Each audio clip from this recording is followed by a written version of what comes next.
남편이 바람을 피웠다고 믿었어요. 그런데 바람난 건 저였습니다. 화면을 2번 터치 구독 좋아요 부탁드립니다. 흐린 날씨입니다. 낡은 카페 2층 창가에 60대 초반 여성이 앉아 있습니다. 그녀의 이름은 이정화. 떨리는 손으로 편지를 한 장씩 찍고 있습니다. 찢어진 편지 조각들이 테이블 위로 떨어집니다. 결혼 38년. 평생을 함께한 남편이 바람을 피웠다는 걸 알았을 때 제 세상이 무너졌습니다. 하지만 더 무서운 진실은 그 바람의 주인공이 바로 저였다는 거예요. 테이블 위에 노트 한 권이 놓여 있습니다. 표지에는 펜으로 휘갈겨진 글씨가 보입니다. 그 여름의 진실, 1987년 8월 12일. 이 이야기는 38년 전 그날로 거슬러 올라갑니다. 경남 통영의 작은 마을. 남편 박진수는 공무원 생활 38년을 마치고 3년 전 은퇴했습니다. 이제 우리 부부에게 남은 건 평온한 노후뿐이라고 믿었죠. 아침 6시, 68세 박진수가 등산복을 입고 현관을 나섭니다. 여보, 아침은 먹고 가요. 산에서 먹고 올게. 오늘은 좀 늦을 거야. 문이 닫히는 소리. 정화는 창문 너머로 남편의 뒷모습을 바라봅니다. 그때는 몰랐습니다. 저 뒷모습이 얼마나 낯설어질지. 3일이 지났습니다. 아침 7시, 정화가 설거지를 하고 있습니다. 마당에서 남편의 목소리가 들립니다. 응, 그래. 그날처럼 바닷가로 갈까? 30분 후에 볼게. 정화는 손을 멈추고 귀를 기울입니다. 걱정 마. 아무도 모르게 갈게. 응, 나도. 남편이 전화를 끊고 거울을 보며 머리를 매만집니다. 결혼 38년 동안 남편이 거울을 본 적이 없었어요. 그런데 그날부터 달라졌습니다. 일주일이 지났습니다. 남편은 새 셔츠를 입고 나가기 시작했습니다. 욕실에는 처음 보는 남성 향수병이 놓여 있습니다. 휴대폰을 보며 미소 짓는 남편. 늦은 밤 11시에 귀가하는 남편. 주 3회 등산이 주 5회가 되었고 향수를 뿌리기 시작했습니다. 68세 남자가 말이죠. 그리고 휴대폰 항상 손에서 놓지 않았어요. 침대에 누워 천장을 바라보는 정화. 옆에서는 남편이 코를 골고 있습니다. 설마 그럴 리가. 2주가 지난 저녁 8시입니다. 정화가 저녁 준비를 하고 있습니다. 남편이 샤워를 하러 욕실에 들어갑니다. 소파 위에 남편의 가방이 놓여 있습니다. 정화가 주변을 둘러보고 가방으로 다가갑니다. 떨리는 손으로 가방을 엽니다. 그날 저는 선을 넘었습니다. 38년 결혼 생활에서 한 번도 해본 적 없던 짓을 했습니다. 가방 속에 낡은 편지 한 통, 30대로 보이는 여자 사진, 카페와 식당 영수증이 들어 있습니다. 정화가 편지를 꺼내 펼칩니다. 아버지 아니, 진수 씨, 그날의 약속. 저는 아직도 잊지 못했어요. 이번 주 토요일 꼭 만나주세요. 제게 주어진 시간이 얼마 없습니다. 정화의 손이 떨립니다. 편지가 바닥에 떨어집니다. 수진 누구죠? 왜 우리 남편을 아버지라고 불렀죠? 욕실 문이 열리는 소리가 들립니다. 정화가 황급히 편지를 주워 가방에 넣습니다. 같은 날 밤, 침실입니다. 정화와 남편이 나란히 누워 있습니다. 정화가 용기를 냅니다. 여보. 응, 요즘 뭔가 숨기는 거 있어요? 침묵이 흐릅니다. 무슨 소리야? 요즘 자주 나가잖아요. 혹시, 정화야, 나 은퇴했잖아. 이제 좀 자유롭게 살고 싶은 거야. 38년 동안 한 직장에서 묶여 살았는데 이해 좀 해줘. 남편이 등을 돌립니다. 그 순간 확신했습니다. 남편이 거짓말을 하고 있다는 걸. 다음 날 오후, 동네 카페입니다. 정화가 절친한 친구 김명숙을 만났습니다. 뭐, 진수가 바람을? 편지를 봤어. 수진이라는 여자한테서 온 거. 에이, 진수가 38년 동안 그렇게 성실하게 살던 사람이? 그게 편지에 아버지라고 써 있었어. 뭐? 그럼 혹시. 모르겠어. 그래서 미치겠어. 숨은 자식이 있는 건지 아니면 그냥 변태 같은 플레이인 건지. 정화야, 진실을 알아야 해. 따라가 봐. 토요일에 만난다며? 응. 금요일 저녁입니다. 정화가 인터넷으로 검색하고 있습니다. 남편 외도 증거 수집하는 법. 평생 남의 일인 줄만 알았던 일이 제 일이 되었습니다. 60대에 탐정질을 하게 될 줄은 꿈에도 몰랐죠. 검색창에 남편 외도 증거, 바람 피우는 남편 행동 패턴, 60대 남성 외도 이혼 위자료가 보입니다. 정화가 핸드폰 카메라 기능을 확인합니다. 토요일 아침 9시입니다. 오늘 하루 종일 나갔다 올게. 어디 가는데? 친구들이랑 바다 좀 보러. 누구랑? 아, 왜 이래? 영철이랑 상호랑. 됐어? 정화는 대답하지 않습니다. 남편이 나갑니다. 10분이 지났습니다. 정화가 모자를 깊이 눌러 쓰고 집을 나섭니다. 손에는 핸드폰이 들려 있습니다. 명숙이가 차를 빌려줬습니다. 평생 운전 안 하던 제가 오늘은 운전대를 잡았어요. 정화가 멀찍이서 남편의 차를 따라갑니다. 시내를 벗어나 해안도로로 접어듭니다. 통영에서 거제로, 거제에서 다시 외딴 바닷가로 점점 더 멀어졌습니다. 40분이 지났습니다. 남편의 차가 한적한 바닷가, 카페 앞에 멈춥니다. 정화는 50m 뒤에 주차합니다. 하느님 제발 제발 아무 일도 아니게 해주세요. 바닷가 카페, 바다의 기억. 남편이 카페로 들어갑니다.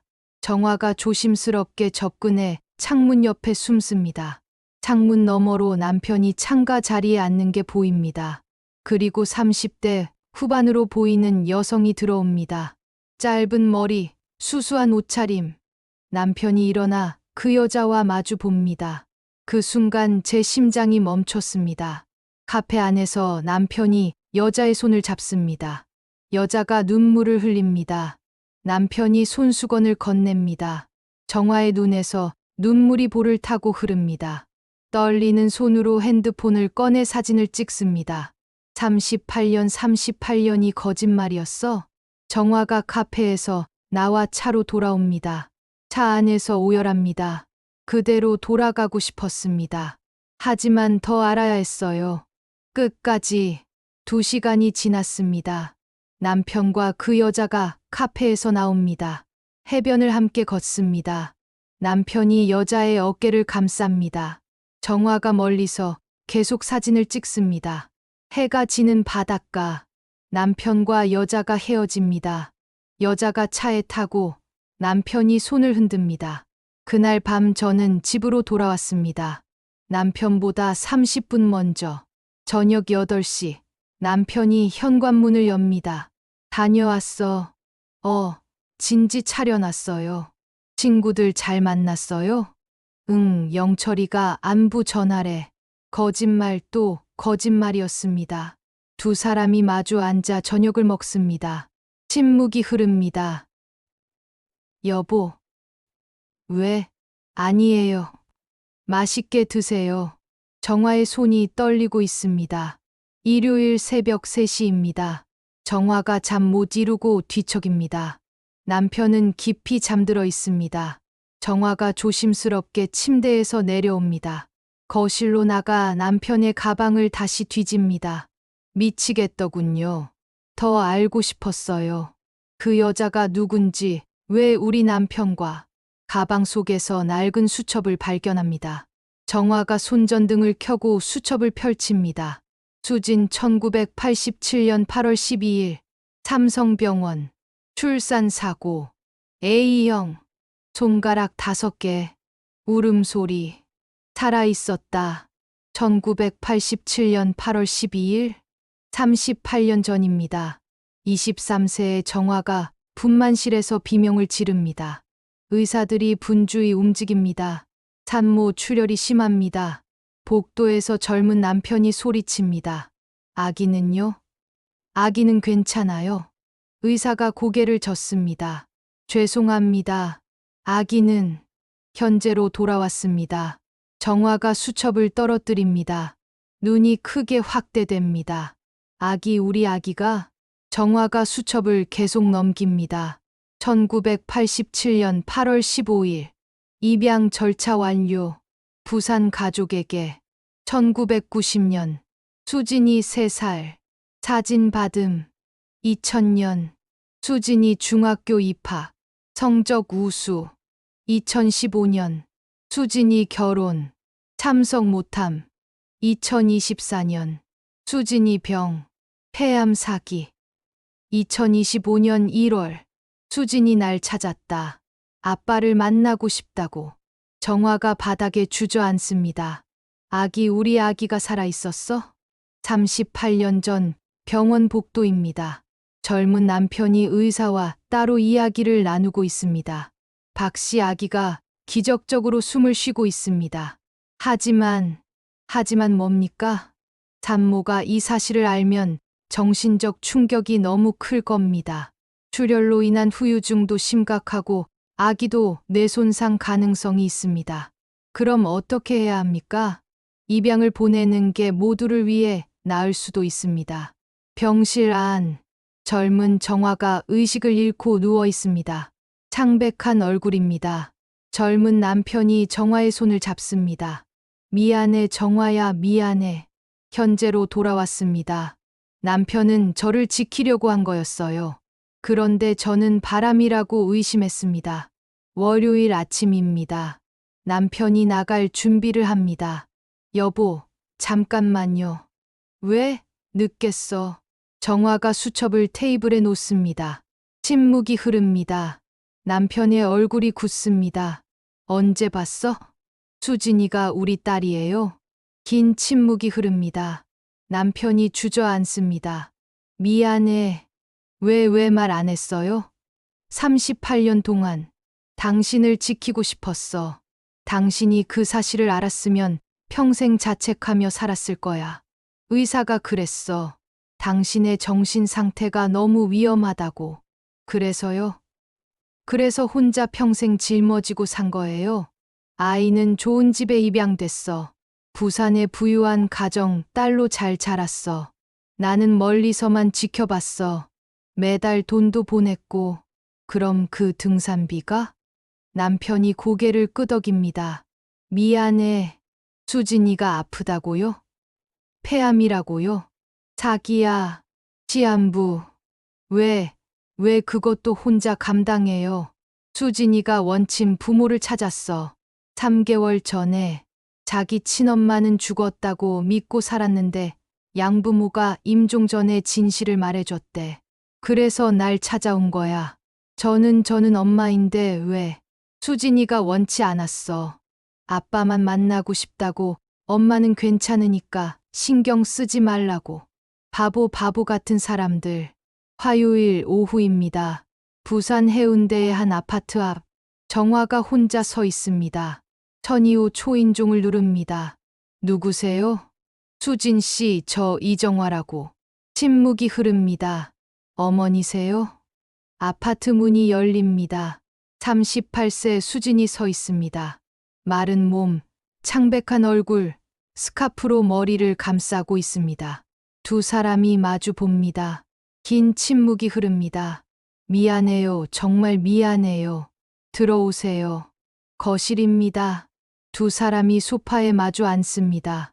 차를 사이에 두고 아버지가 말씀하셨나요? 아니요. 제가 알게 됐어요.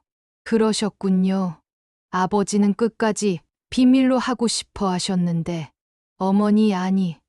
정화 씨, 저 원망 안 해요. 하지만 양부모님이 너무 잘 키워주셨어요. 사랑도 많이 받았고 행복했어요. 정말이에요. 그런데 왜 찾아왔어요? 죽기 전에 알고 싶었어요. 제가 누구한테서 왔는지, 제 뿌리가 뭔지. 정화가 수진의 손을 잡습니다. 아버지를 처음 봤을 때 제 눈이랑 똑같더라고요. 이렇게 생긴 사람이 세상에 또 있다는 게 신기했어요. 저도 얼굴 좀 봐도 될까요? 수진이 스카프를 벗습니다. 탈모로 인한 짧은 머리. 하지만 눈매, 코, 인매가 젊은 시절 정화와 똑같습니다. 정화가 손으로 수진의 얼굴을 어루만집니다. 내 딸이었구나. 두 사람이 포옹하며 오열합니다. 사실 처음엔 원망했어요. 침묵이 흐릅니다. 왜 저를 버렸을까? 제가 그렇게 필요 없는 아이였을까?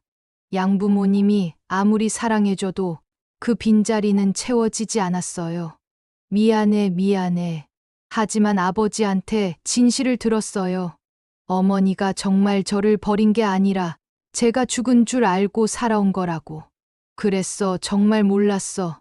네가 살아있는 줄. 그때 깨달았어요. 저는 사랑 속에서 태어난 아이라는 걸. 버려진 게 아니라 지켜진 거였다는 걸. 초인종 소리가 들립니다. 문이 열리고 남편이 들어옵니다. 정화와 수진을 보고 얼어붙습니다. 정화 어떻게? 당신만 고생하게 둘 순 없죠. 침묵이 흐릅니다. 아버지, 어머니, 둘 다 고맙습니다. 세 사람이 함께 앉습니다. 38년 만에 우리 가족이 완성됐습니다. 2개월이 지났습니다. 세 사람이 바닷가를 함께 걷습니다. 수진의 병실에서 정화가 손을 잡고 있습니다. 남편이 수진에게 책을 읽어줍니다. 세 사람이 식탁에서 함께 웃습니다. 수진이에게 남은 시간은 6개월이라고 했습니다. 우리는 그 6개월을 38년처럼 살기로 했어요. 샵샵 오브 반전들. 3개월이 지났습니다. 병원입니다. 의사가 차트를 보며 말합니다. 기적입니다. 암세포가 줄어들고 있어요. 뭐라고요? 완치는 아니지만 충분히 더 오래 사실 수 있습니다. 2년, 어쩌면 그 이상. 복도에서 세 사람이 포옹합니다. 조금 더 가족으로 살 수 있겠네요. 4개월이 지났습니다. 정화와 수진의 대화입니다. 엄마, 사실 제가 고백할 게 있어요. 응, 저 엄마가 저를 버렸다는 걸 알고 있었어요. 아빠를 처음 만났을 때부터. 아빠한테 진실을 들었지만 저는 여전히 엄마가 원망스러웠어요. 살아계신 엄마가 저를 찾지 않았다는 게. 수진아, 그래서 일부러 아빠한테만 연락했어요. 엄마를 시험하고 싶었어요.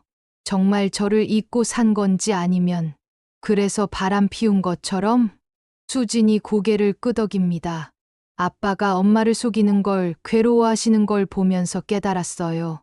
저희 부모님이 얼마나 서로를 사랑하는지, 그리고 엄마도 사실을 알면 저를 찾으실 거라는 걸. 정화가 수진을 안습니다. 당연하지, 당연히 찾았을 거야. 저녁입니다. 세 사람이 함께 저녁 식사를 하고 있습니다. 나도 고백할 게 있어. 또, 정화야, 사실 나도 바람 피운 적 있어. 침묵이 흐릅니다. 38년 전 그 사고 이후 너무 힘들었어. 정화, 넌 우울증에 빠져 있고 나는 아이를 보낸 죄책감에 그때 회사 동료가 있었어. 침묵이 계속됩니다. 1달 정도 헤어졌을 때야. 하지만 끝냈어. 당신을 사랑하니까. 그 죄책감을 안고 38년을 살았어. 침묵이 흐릅니다. 바보, 우리 둘 다 바보였네. 그래도 결국 함께 계시잖아요. 그게 사랑 아닐까요? 바닷가입니다. 석양이 집니다. 세 사람이 나란히 앉아 바다를 봅니다. 그날 저는 깨달았습니다. 완벽한 사랑은 없다는 것을. 우리는 모두 실수하고 아파하고 때론 나쁜 선택을 하기도 한다는 것을. 정화야, 미안해. 나도 의심해서 미안해. 저도 시험해서 미안해요. 세 사람이 웃습니다. 하지만 그 모든 상처들이 우리를 여기까지 데려왔습니다. 2년이 지났습니다. 2027년입니다. 예식장입니다. 수진이 웨딩드레스를 입고 있습니다. 정화가 수진의 드레스를 만집니다. 예쁘다. 엄마, 제가 걸어 들어갈 때 양쪽에서 엄마랑 아빠가 함께 팔짱 껴주실 수 있어요? 당연하지. 결혼식장입니다. 남편과 정화가 양쪽에서 수진의 팔짱을 끼고 걸어 들어갑니다. 그날 남편이 바람을 피웠다고 믿었습니다. 하지만 진실은 우리 모두 인생이라는 바람 속에서 흔들리고 있었던 거죠. 직장에서 세 사람이 미소 짓습니다. 5년이 지났습니다. 요양병원입니다. 늙은 남편이 병상에 누워 있습니다. 정화가 손을 잡고 있습니다. 수진이 갓난아이를 안고 있습니다. 아버지, 손녀 보세요. 이름은 희망이에요. 이쁘다 정화 닮았네. 당신 끝까지 거짓말쟁이네. 마지막까지 당신을 지키고 싶었어. 남편이 눈을 감습니다. 심장박동 소리가 멈춥니다. 당신 바보. 1년이 지났습니다. 바닷가입니다. 정화가 혼자 바닷가를 걷습니다. 손에는 편지 한 통이 들려 있습니다. 당신이 마지막으로 남긴 편지입니다. 정화야, 38년 동안 고마웠어. 수진이를 숨긴 것, 평생 미안했어. 하지만 후회하지 않아. 당신을 만나고 당신과 살았던 모든 순간이 축복이었어. 사랑해. 정화가 편지를 바람에 날립니다. 나도 사랑했어요. 편지가 바람에 날려 바다로 떨어집니다. 젊은 정화와 젊은 남편이 같은 바닷가를 걸으며 웃고 있습니다. 사랑은 완벽하지 않습니다. 하지만 불완전한 사랑이 때로는 가장 진실한 사랑입니다. 누군가를 의심하기 전에 그 사람의 상처를 먼저 보십시오. 모든 거짓말 뒤에는 지키고 싶었던 사랑이 있습니다. 더 많은 이야기를 원하신다면 구독, 좋아요 부탁드립니다.